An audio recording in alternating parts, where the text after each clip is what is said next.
Jansch may not be a household name, but you certainly will have heard his music. He's been a huge influence on musicians all over the world. He first came to prominence in the early 1960s, performing in folk clubs across the country.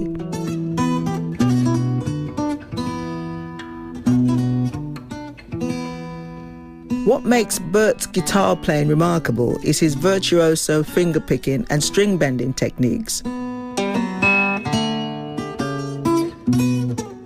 He's here with me now, complete with thumb pick, something he was drawn to after seeing Mississippi bluesman Big Bill Broonzy.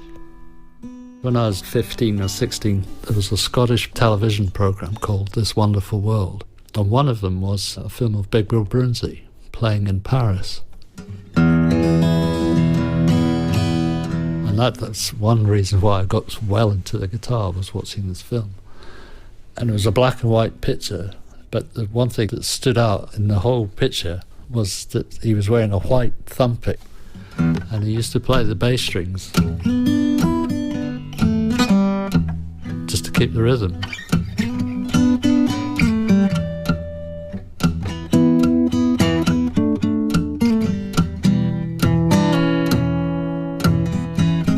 Over the years, I've never been able to play without something.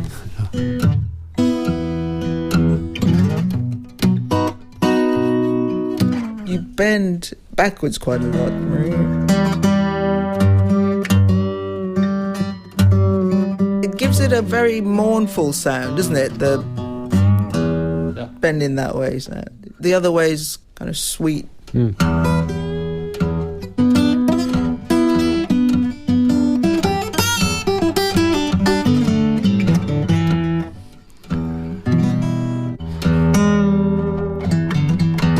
String bending gives the guitar a more vocal quality. Bert's holding the chord in the lower strings and bending the upper strings at the same time. As you can hear, it makes the notes sound sharper or flatter, shifting the tone of the music just outside of its scale. It's key to the Bert Jansch sound.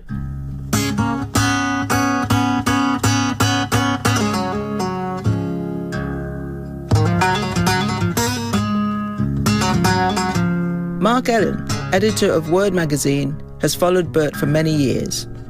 I think music today would be markedly different without him, but it's difficult to explain that because his influence has been so subtle and it's almost invisible because a lot of it's to do with technique. One morning as I rambled among the springtime,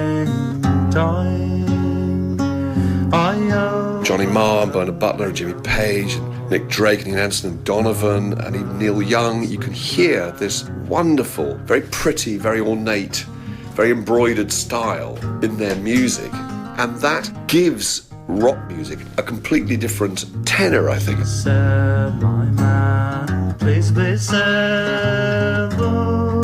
And if you took the very, very kind of fragile techniques of people like Bert Jansch out of that, it would be a very different sound.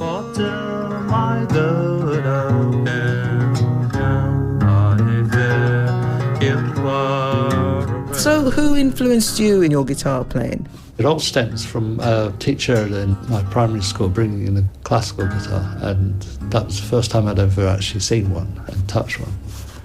And from that moment on, anything to do with guitars, I wanted to know about them.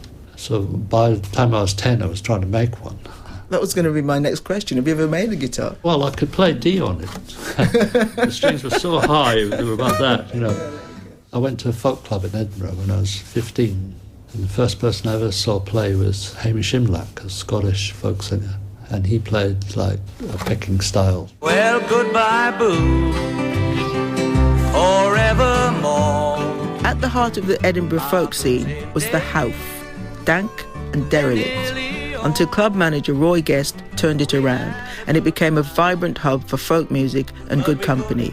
It was here that Bert first heard the storytelling and ancient melodies of traditional folk ballads. One morning fell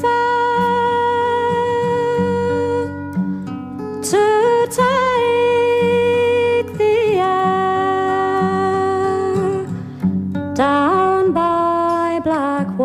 waterside. Some of the old songs were written at a particular time in history, before any form of recording.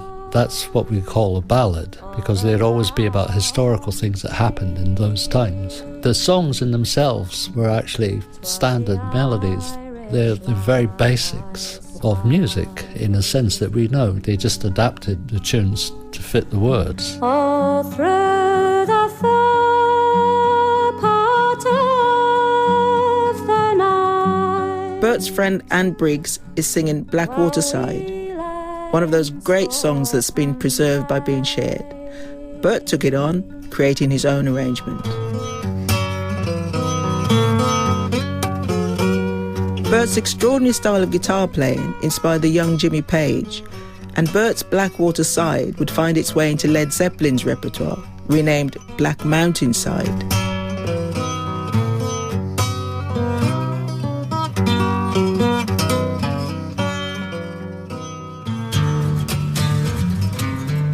Bert uses a lot of open tuning in his playing, and this particular song of mine, Child Star, which is on my debut album, I'm using the D open tuning. Newspaper clippings all over your bedroom floor, and there's pictures of you since you were a gal before.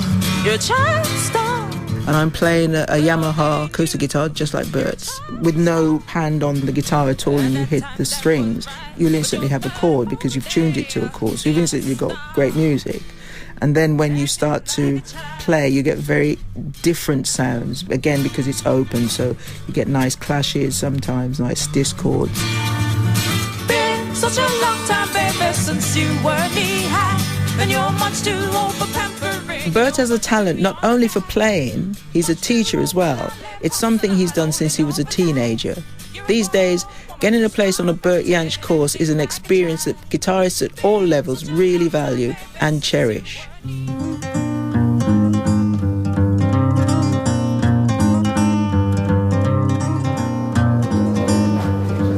He makes it sound like an orchestra. He as a single musician can fill up so much space with an enormous amount of melody. There's tension in it. There's tension, and it's sort of a mystery in the chords. All sorts of resonances and dissonant notes seem to work very well as long as you play around with it, and he plays around with it a lot. He's got a very characteristic style that has been, for me, just like really inspiring. One of Bert's most ambitious pupils was Will Hodgkinson. Will wrote a book called Guitar Man, in which he describes the challenge he set himself, which was to learn the guitar from scratch well enough to play in front of an audience within 6 months. Soon after he started, he called Bert for help. I phoned him up and said, will you give me a lesson? And I'm not the first person to do that. Beth Orton's done that. I think Johnny Marr even, really great guitarists have done that. But I was not Johnny Marr or Beth Orton. I was a guy who had picked up guitar 6 weeks earlier and really couldn't play a thing. And so I turned up at his house and said, can you teach me how to play Angie, which is an incredibly difficult piece of music.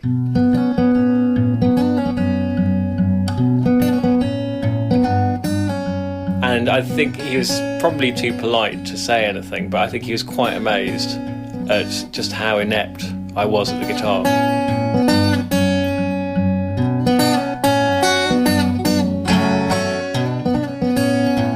If they want to hear a particular number or anything and how it was done, I'll show them, That's very interesting to hear you. I mean, I don't do it for money or anything like that. That's what I'm You don't do it say. for money? No. Yeah, the only thing they've got to do is practice. And do they? Well, that's up to them if they want any more lessons.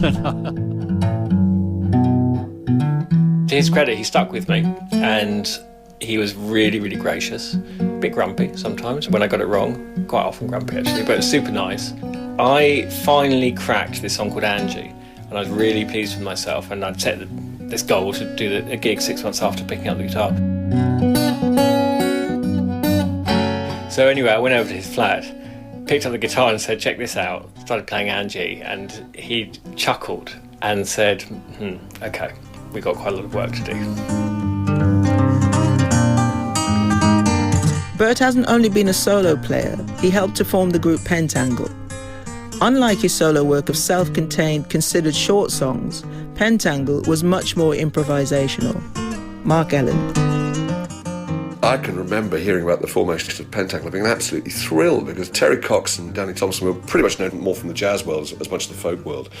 But Jackie McShee and particularly Renbourn and Jansch, these were major stars. In fact, Renbourn and Jansch were the great guitarists of that time, of acoustic folk music, apart from David Graham. So you wondered how these things were going to combine. Bert had been used to this world where he's very much in charge of his own destiny, really, and his own songs, and was now required to write music that would allow everybody else in. A lot of the songs are constructed so that all five of them can solo and all five of them can have this interplay. I mean, there's a song they recorded fairly early on called The Hunting Song, which is just a masterpiece.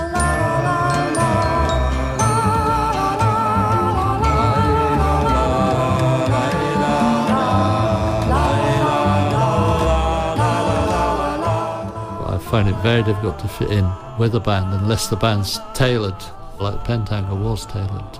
Because, believe it or not, the bass on that note there is exactly the same note as the bass player is playing. And if you're both playing at the same time, you wouldn't hear the guitar part. It would only be the bass note that you actually hear from the bass. So therefore your range is much higher than it would be if you were just playing on your own. Since the 70s, Bert has continued to work with other musicians, even though for him, collaborating isn't always straightforward. It is actually a bit weird for me to transfer from my music to theirs. It takes a bit of an adjustment, really, because to work, say, with Beth Orton, she's got a fantastic vocal, but she has a definite way of singing, and she plays the guitar herself. She's not a bad guitar player herself. For me to actually come up with one or two songs for her to sing, it was quite a challenge, really, adapting styles.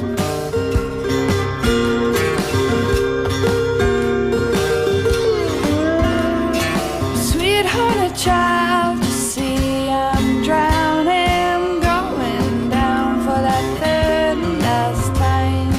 So you find that it's you adapting to them rather than them adapting to you more? Well, both. You've got to recognise her way of the chords that she particularly likes and goes to naturally, rather than the chords that you're going to supply. Pete Doherty asked if I would do Needle of Death with him, and I said that I hadn't sung it for a long, long time, but he wanted to sing it and I would play it, which we did. And it worked out really well, actually. We did the show at Hackney Empire. Coming onto the stage to actually do this with him, it's quite scary, really, you know, all these young kids all screaming and shouting. But it worked out really well, you know. And your troubled young life I'm not surprised. will make you time to need a lover. Joan Armatrading was talking to Bert Jansch. This programme was the last in her series of Favourite Guitarists. The programme was produced by Hannah Ratcliffe and it was just radio production for BBC Radio 4.